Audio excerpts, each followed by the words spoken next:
Imagine you're peeping through a keyhole, around a wall, looking into a scene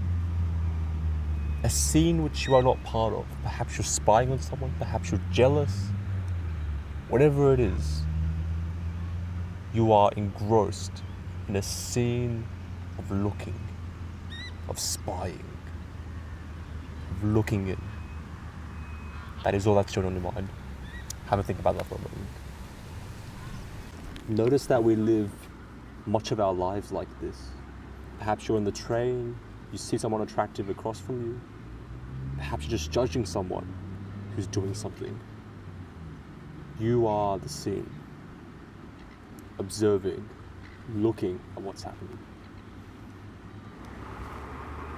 But let's give a moment.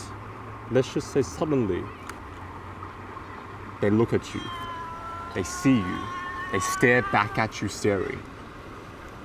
Immediately, your attention shifts. You are no longer the one looking. Instead, you view yourself as the object of that person's attention. Someone else is viewing you, and you feel that. That is how you now view your own experience. The one viewing is the one with the agency, with the freedom, with the power, with the control. We are now merely the object of the other person and their gaze. We, as a matter of the way we view this experience, give up our autonomy, our control. We now become the project of the other. And that person's hidden, shaded judgment and apprehension of us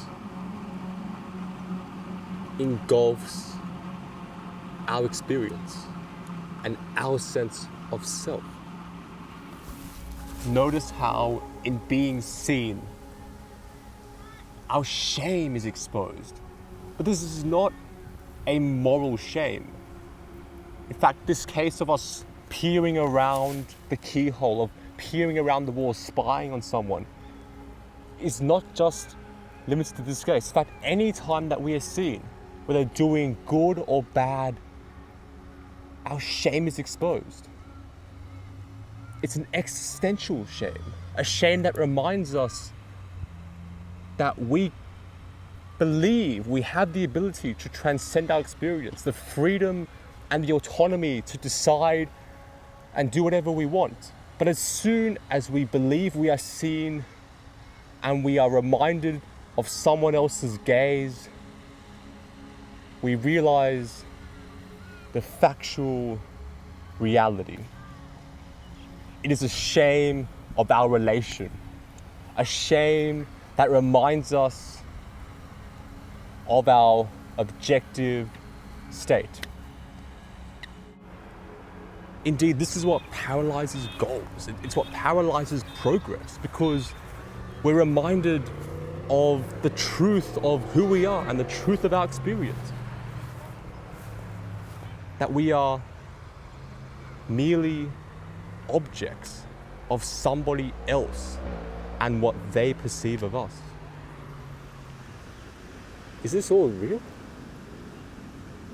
Because consider for a second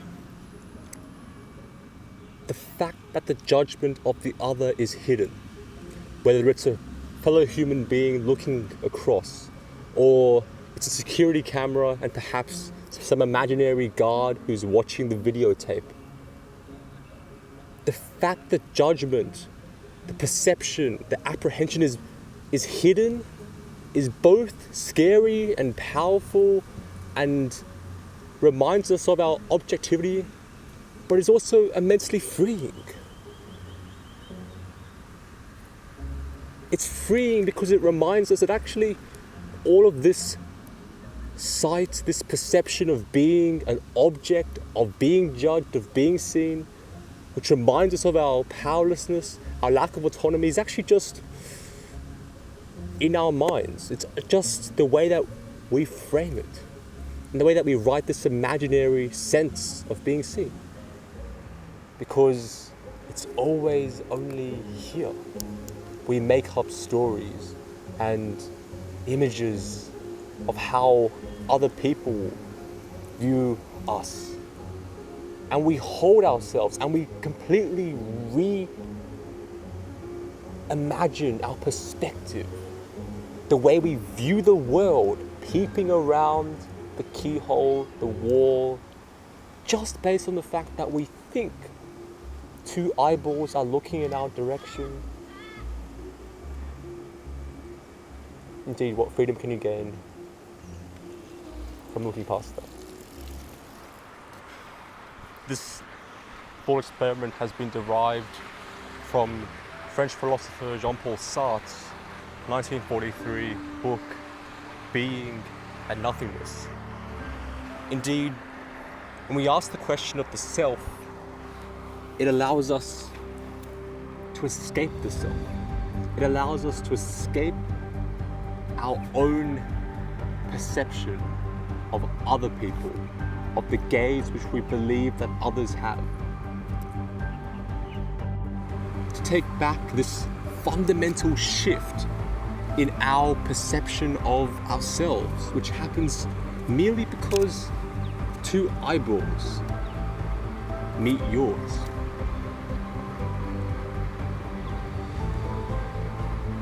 Have a great day.